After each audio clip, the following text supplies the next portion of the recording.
Camille has been married to her older husband for almost 10 years. They had one daughter, who was now in the 3rd grade of elementary school, and they lived happily together.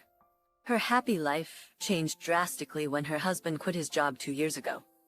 For 2 years, she believed her husband's words that he would soon be working at a job that would pay him more than before.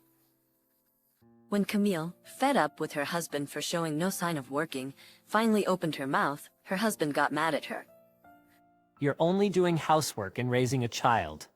Why don't you work yourself? If you don't want to, then... He confronted me with divorce papers, and I had a fight with my selfish husband who doesn't work, and he brought up the divorce papers. I met my husband through a mutual hobby. As he taught me what I couldn't do, I was attracted to his dependable personality, and we got together, got married, and had a daughter 2 years later. Marriage and childbirth took us away from our shared hobby, but my husband was still a dependable man in our lives. Thank you. You're so great. I told him every time. You owe this happy life to me, don't you?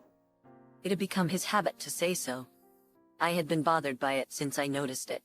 But he was really a dependable person, and more importantly, after I got married, I became a full-time housewife. So I just accepted the fact he was earning money for me, and had a point. Until 2 years ago when he suddenly quit his job. It was a normal weekday, and I was waiting for my husband to come home, while my daughter, who had just started elementary school, was doing her homework. Then he came home a little later than usual, in a strangely good mood. Hey, I quit my job. That's what he said. At first I didn't understand what he meant. It was like he'd been drinking a little bit and being defiant. Why? I've had a boss that I don't like for a long time, but today, just because I made a mistake, he told me I was useless and unreliable. He said that he usually does more work than the others, and that's why the department is running. I was so annoyed that we started arguing, and I said, I quit, and walked out of the office. I was surprised myself that someone would really say something like that. He looked very refreshed, though. I convinced him to calm down for the time being, because it seemed like he was in the heat of the moment. Our daughter is still little, and it's not good for us to lose our income. So I want you to think it over. You're only doing the housework and raising a child, so it's easy for you. I'm the one who is having a hard time, but you're always talking about money. It's not easy, and don't talk to me like that. I was just in a good mood. Have a little bit of respect for your husband. For some reason, he thought that I would just thank him for his hard work, and that I would accept it. It's not that I had no respect for my husband, but I was more surprised and anxious, and more than anything, for my husband, but I was more surprised and anxious. And more than anything, I couldn't forgive him for his attitude of making decisions on his own and feeling relieved about them. It seemed that he had decided to quit on the spur of the moment. And later his boss suggested that they have a meeting to discuss the matter. Hearing that, I told my husband to reconsider. See, they need me. I'm gonna join a bigger company and make them regret all the things they said to me. He didn't listen to me until the end. I guess he was having a hard time backing down after he said that, so he ended up resigning. We had some savings, so I thought it would be okay if he could get a new job soon. Don't worry, I'll find a place that pays better than that company and give you a better life than you have now. It's been 2 years since he said that. I've managed to make ends meet by saving. I tried to talk to him, including the possibility of me working, but he pretended to be looking for a job. Oh, well, I'm sure I'll find a job soon. He wouldn't listen to me until the end. He was sitting on the couch playing with his phone. The commute is too long. The conditions are just not good enough. He was just pretending to look for a job. I'm at the end of my patience, and I've decided that I really need to do something about it, including getting a job. So I asked him for some serious advice. Hey, we're really running out of money. Why don't you try working somewhere? He suddenly got angry at me. Well, why don't you try working? You're just doing housework and raising a child. Housework and raising a child are great jobs. In fact, it's getting hard to do both, while saving money. I thought I had calmly and honestly told my husband that I was in trouble, but this great job seemed to offend him. Are you saying that your job is harder than what I used to do? I mean, you just cook a little and clean a little. If you're gonna be like that, why don't you go to work? You used to be the kind of woman who never forgot to thank me for everything.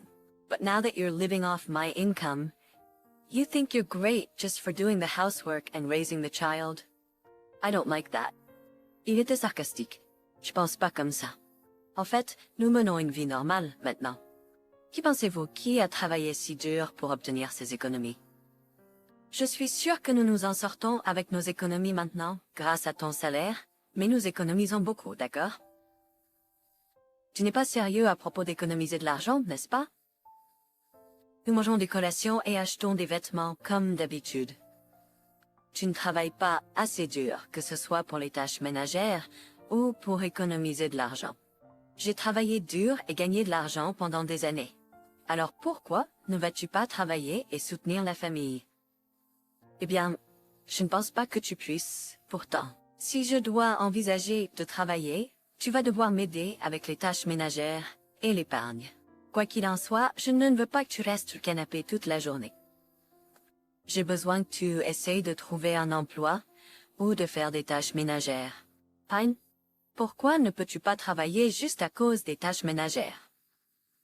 Je te dis que si tu travailles plus dur, tu pourras gérer les deux. Tu ne fais que trouver des excuses parce que tu n'as pas assez confiance en toi pour trouver un emploi. Tu ne peux vraiment rien faire sans compter sur moi, n'est-ce pas? Je suppose que je l'ai beaucoup trop loué pendant longtemps, et ça a fonctionné de manière étrange. Nous sommes un couple. Si tu ne peux pas travailler, je travaillerai plus dur. Même si c'est juste pour aider un peu au début, tu dois m'aider, car la recherche d'emploi est déjà assez difficile. J'ai essayé de le persuader, mais il a insisté pour ne pas faire les tâches ménagères. Même ainsi, je lui ai demandé de faire quelque chose à plusieurs reprises, et son ton est devenu de plus en plus rude.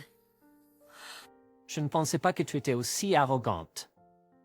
Si tu vas pas soutenir ton mari de manière boudeuse, je vais envisager de divorcer. Est-ce que ça te va? Je sais pas quand il les a eus, mais mon mari a sorti les papiers de divorce. Je me suis demandé pourquoi il dirait une telle chose ou s'il avait pensé au divorce depuis longtemps, car il avait les papiers de divorce.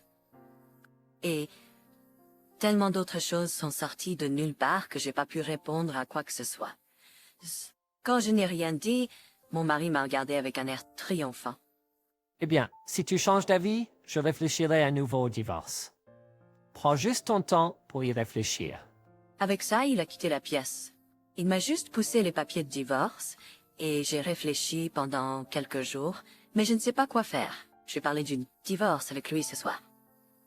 Ta ancienne a décidé de te faire semblant d'accepter le divorce. Et cette nuit-là, Je ne peux pas vivre avec toi si tu ne m'aides pas.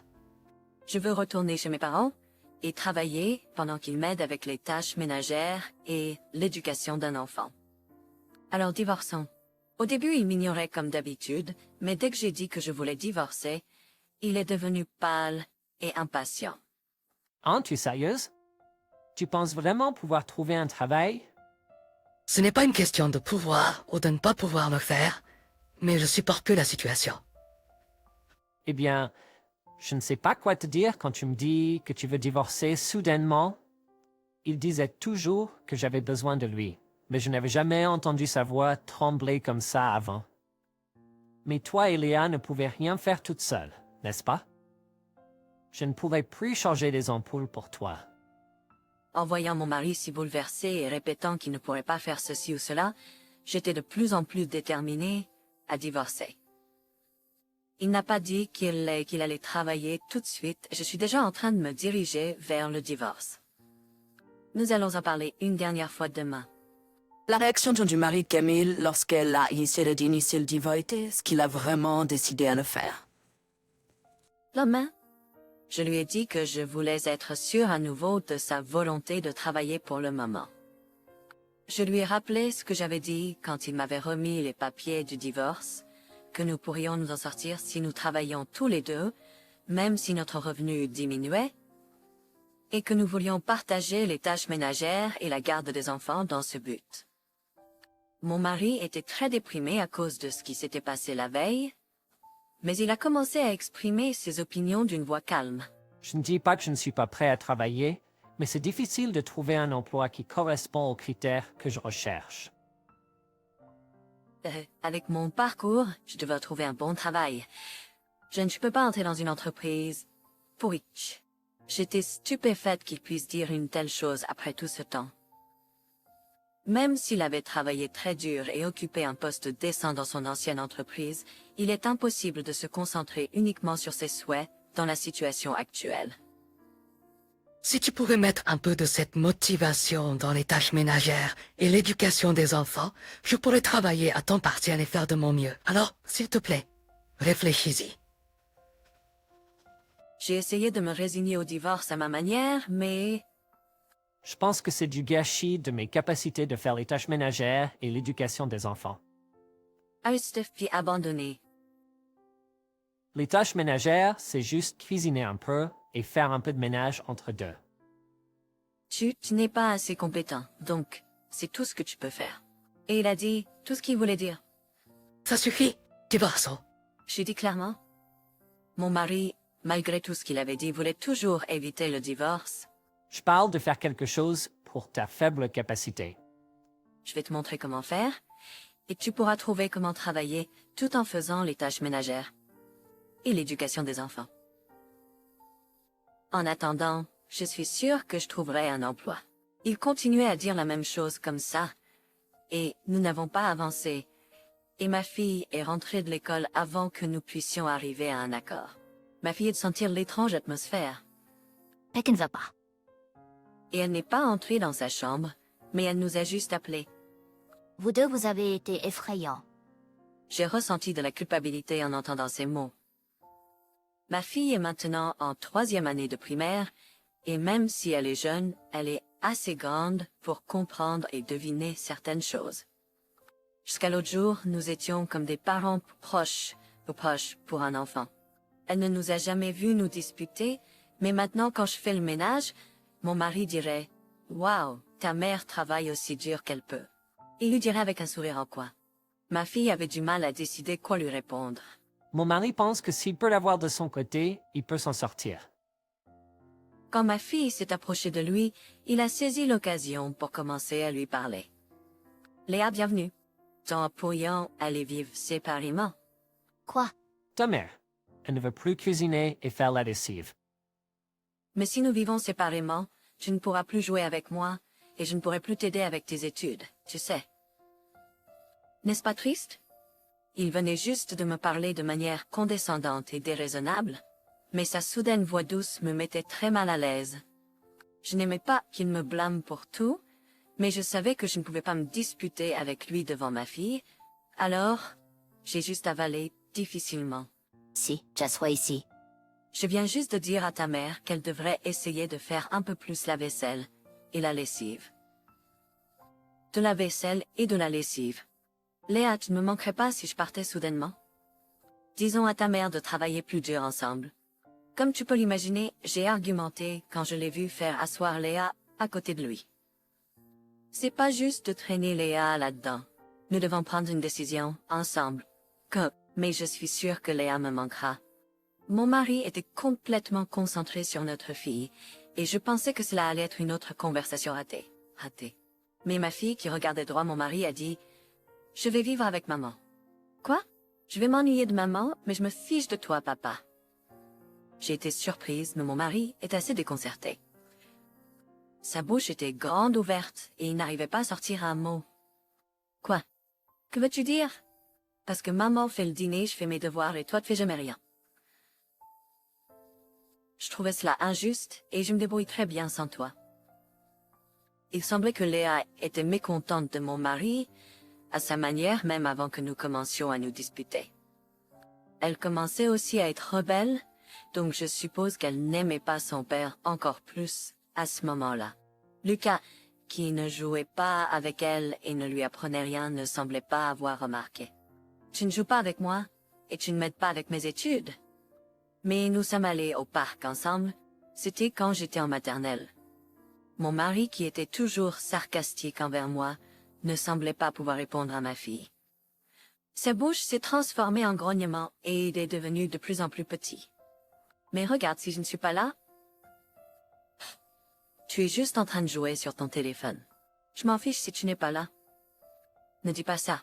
Pour être honnête, les paroles de ma fille m'ont beaucoup aidé.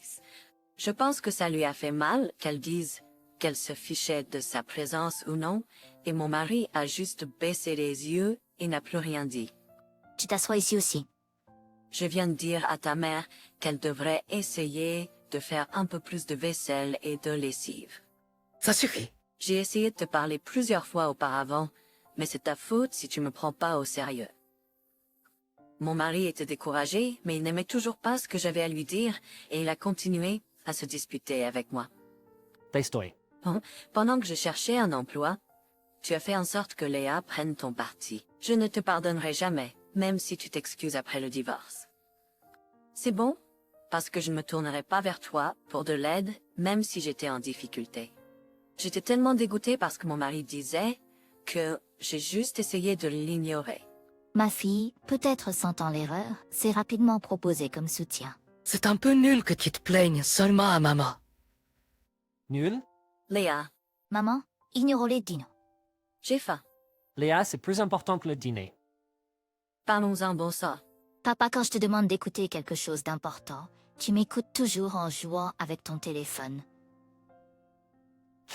Quand elle rentrait de l'école, elle s'assit souvent sur le canapé et parlait à mon mari de ce qui s'était passé à l'école, de ses inquiétudes et des choses qu'elle voulait acheter en premier avec son allocation limitée. Toutes ces choses étaient importantes pour notre fille d'école primaire, mais mon mari ne détournait pas les yeux de son téléphone et répondait souvent par un regard vide. Non, c'est parce que je cherchais un emploi.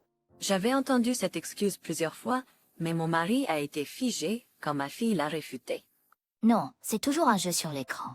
Eh bien, Ça suffit. Je ne veux pas de toi, papa. Tu fais rien, donc tu n'as pas le droit de manger. Je veux sortir pour un bon repas juste tous les deux, maman. Je veux manger des sushis. Oui, on essaie toujours d'économiser de l'argent, mais on devrait manger dehors de temps en temps. On y va? mon mari marmonnait un peu après ça, mais il a levé les yeux et a dit « Je vous déteste tous les deux ». Sur ces mots, il s'est enfermé dans la chambre. Je suis étonnée qu'il ait le culot de penser qu'on l'aime encore alors qu'il n'a rien fait pour nous. Je suis légèrement déprimée à l'idée qu'il va faire une crise à chaque fois que je passe par le processus, mais je pense que je vais pouvoir divorcer. Dieu merci pour ma fille. Je suis inquiète d'être occupée avec le divorce, le déménagement et la recherche d'emploi, mais je vais faire de mon mieux pour ma fille. Quelques jours plus tard, je suis heureuse de vous annoncer que mon divorce a été finalisé avec succès et que ma vie s'est stabilisée. Je suis rentrée chez moi avec ma fille et j'ai travaillé dur pour trouver un emploi pendant que mes parents s'occupaient d'elle. J'étais une femme divorcée sans compétences particulières et je n'avais jamais travaillé.